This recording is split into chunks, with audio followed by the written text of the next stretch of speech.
Yeah, welcome back to the channel, man. Tune Reacts. How y'all doing? How y'all feeling? Hey, man, we about to get into. I quit my nursing job for a laundry business. You know what I'm talking about? Today we doing the business side of things. You know what I'm saying? Showing y'all how, you know, this all it takes a little leap of faith sometimes. You know what I'm saying? So we about to get into it. See what they talking about. I definitely would say I'm happier running my laundromat than I was working as a nurse, but I also really enjoy the time and freedom that my laundromat gives me that I didn't have working as a nurse. My name is Cami and I'm 38 years old and I quit my nursing job to open up a laundromat in Arizona. My business brought in around $475,000 in 2024. 400. Y'all hear that? 475 off the laundry. She ain't even making that with the nurse. She ain't even making that with the nurse. I worked as a nurse for a total of 13 years, but once I hit my 10-year mark working as a nurse, that's when I decided to buy a laundromat. See, look, y'all see that? She was making $76,000 a year as a registered nurse. So they make good money now. Don't play now. They get paid now. But she making 400. You know what I'm talking about? It was the year 2020 when I really started looking to buy a business because I liked what I did, but I think I was ready for a change. And I also didn't want to go back to school and get more education. And so I knew really my only way out of working would be to own a business. She got some good little dryers and washers too. I definitely think COVID and working as a nurse during that time definitely influenced me in wanting to leave healthcare and look for a business, because that year, I think we all know, is a really hard year, especially in healthcare. So I think COVID really pushed me to leave healthcare faster. Otherwise, I probably would have stayed a lot longer than I actually did. Before buying my laundromat, I was actually looking at mobile home parks as well as storage units. I was actually under escrow for a mobile home park at one point, but luckily it fell through because after it fell through about 3 weeks is when I saw my laundromat get listed. Back in 2020, laundromats weren't really talked about, and so when I saw it listed, I was very unsure of the business and didn't know very much about it. But luckily, I had a friend who I had brought up this laundromat deal to him, and he said that he happened to have an uncle that owned 2 of them. And so I called this old man randomly the next day and asked him a few questions about the laundromat, and he looked at the numbers with me. And he said something that I will never forget. He said, you know, if I could go back in time, I would never go to college. I would never get my master's degree. He's like, all I would do is buy laundromats because laundromats scream money. Purchased a working laundromat business in Arizona for $300,000. Y'all spending $300,000 on bullshit. Houses. I want to have a house on the Perry. $300,000, and she making $400,000 annually. You see what I'm saying? And they got a lot of these businesses like laundromats that's already established that you could buy from somebody. They show you your passive income. They show you what you're gonna be making. You know, you just gotta run it. You know, this is nice.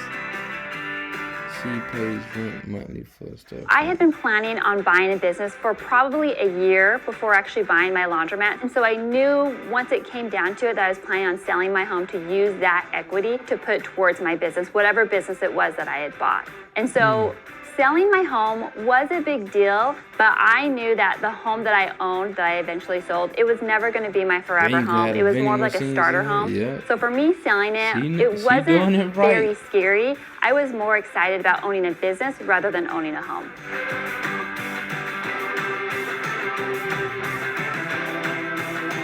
So I sold my home for $310,000. It wasn't a fully paid off home. So I took home $150,000 of that $310, paid off what was left on that loan, and then put that $150 towards the down payment of my laundromat. Okay. But I also had money saved, so I put the rest of the $50,000 towards that down payment to purchase the laundromat. Okay, so she had 50 saved now. She got 150 for the, from the house. Damn, nah, you see, man, this the regular person that's out here working the average job, that's, working the average 9 to 5, and going by their life. So we seller finance the remaining $100,000 with a 6% interest rate over the next 2 years.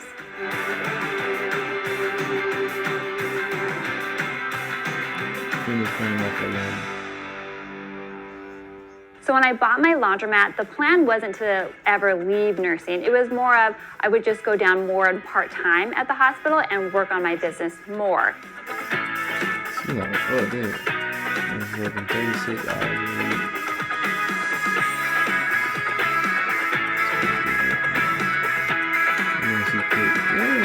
She making. So right now I'm only working maybe 5 or 6 hours a week. I also am hesitant in telling people that because that's not how it was 5 years ago, 4 or 3 years ago. I was working a lot more hours in trying to grow this business. But since then I've been able to work a lot more hours in trying to grow this business. But since then I've been able to hire employees, incorporate more systems to be able to remove me from the business more so that I can focus more on growing the business and not working in the business.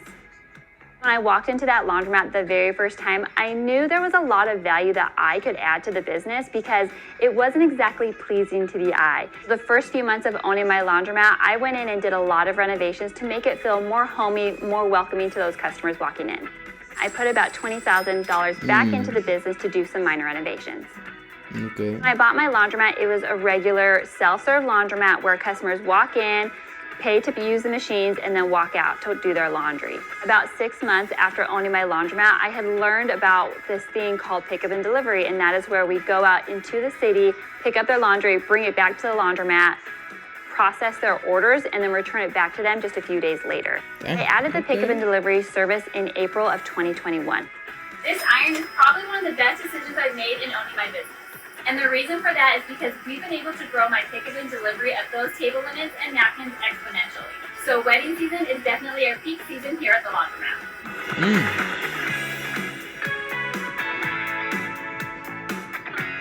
So right now we're walking behind the dryers and we're going to access behind the kiosk to collect the money. So this is what we've collected at the laundromat probably over the last 2 days. But people also don't just use cash. You can use credit, debit, and app to load money onto their card. And then I have this very old school soap vending machine, which it does still take orders. So once I have the new machine replaced it, then I will be completely order free. Laundromat charges between $3 to $12 to use this washer, depending on the size of the machine.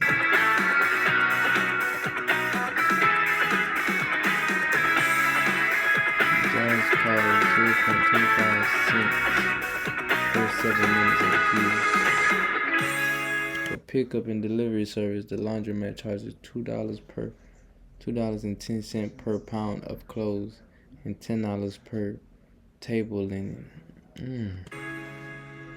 Now they put me on, y'all. Self-serve laundromat is a pretty simple business to run when it comes to your customers. But when it comes to your customers in the pickup and delivery space, it's a much more advanced business because there's much more logistics involved. And so learning that and understanding the balance of staffing and... So she getting most of her money with that pickup and delivery. In the self-service, $150 just off of that. So that pickup delivery shit another level. See, I ain't even think about that, y'all.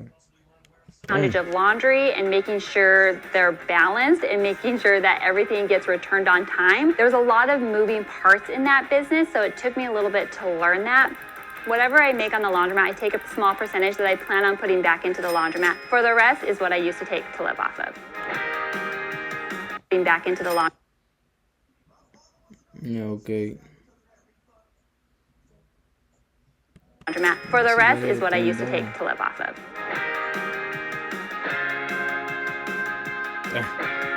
So I have a few loans on my laundromat. That includes my washing machines, which I purchased new around 2023. And I also have 2 vehicles that I use for my pickup and delivery service. So at my laundromat, I also have a sublease. So this sublease also pays me rent, and this sublease is a salon, so he pays me rent every month.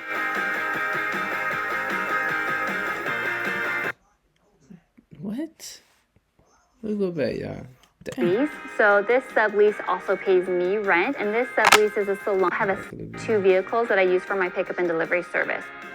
So at my laundromat, I also have a sublease. So this sublease also pays me rent, and this sublease is a salon. So he pays me rent every month. 30,000. She put towards 80,000. She paid for rent. So within just my laundromat for the year 2024, I paid myself $66,000. So I have about 6 employees. About 1 or 2 of them are part-time, and we only bring those employees in when our orders are unexpectedly bigger than we expected. I feel like the biggest learning curve I learned as owning a laundromat was learning how to be a leader. Because when I worked as a nurse, I had always been an employee. I always had a boss, a manager. And so when it switched for me and I became the boss, I became the manager, I became the one that called the shots, it was definitely a different transition for me.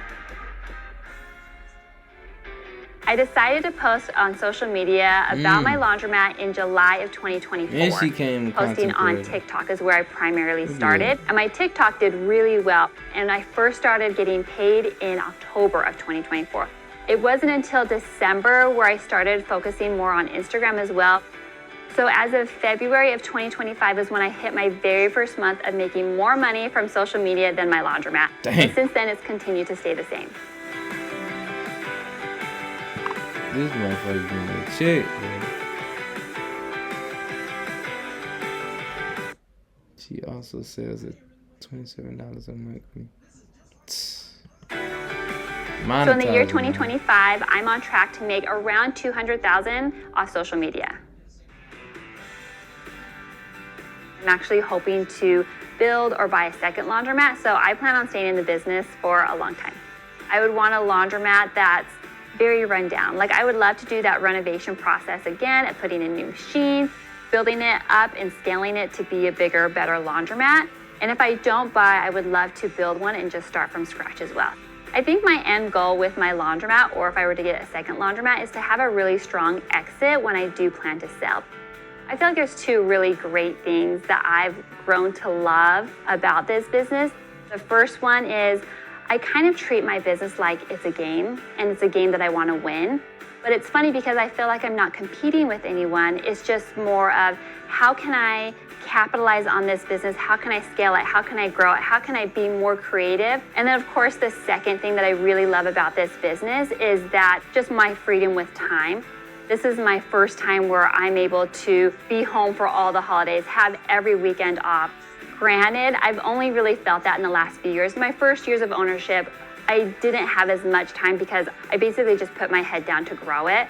But now I'm feeling the fruits of that labor, and I would do it again in a heartbeat. Dang, bro.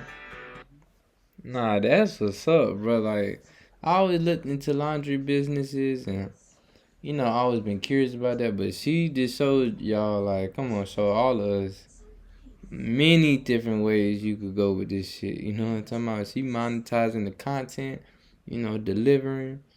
She taking that shit to a whole nother level, man. So, shout out to old girl, man. She put niggas on, bro. Like, and and she did all the shit she did. They, like I was telling y'all earlier, they got shit that's already established, and you just taking over and shit. So, that shit cool, bro. But she making it more, pop, digital, up to par with the time we in. But that shit nice, man. Like, you see, she's making a killer this off of this, making videos on that motherfucker. Then she got a community she started with that shit. Like, that shit crazy, man. It's so many ways and lanes, avenues you go, man. So, shout out to that girl, man. You already know. This some ideas for y'all, Shout out to the family, man. Boss up, But yeah, man. Don't be scared, man. Take them leaps. Y'all already know, invest into yourself. That's the biggest investment you could make into yourself, man. We be back. Ow, ow, ow.